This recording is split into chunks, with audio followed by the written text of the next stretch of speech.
Po megjithatë një 4 ditë që merret. Okej.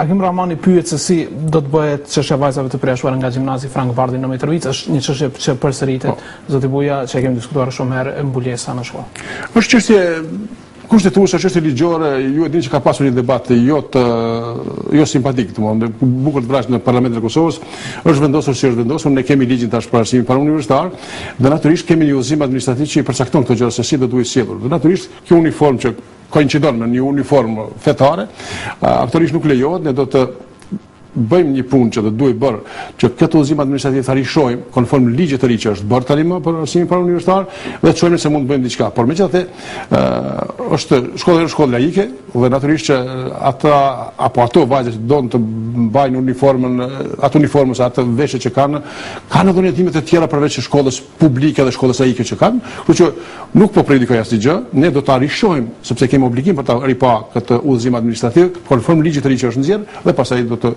konkludoj. Mund të lejoj në ndonjë mënyrë? Jo, nuk e them gjë. Nuk e them asnjë gjë të veçantë.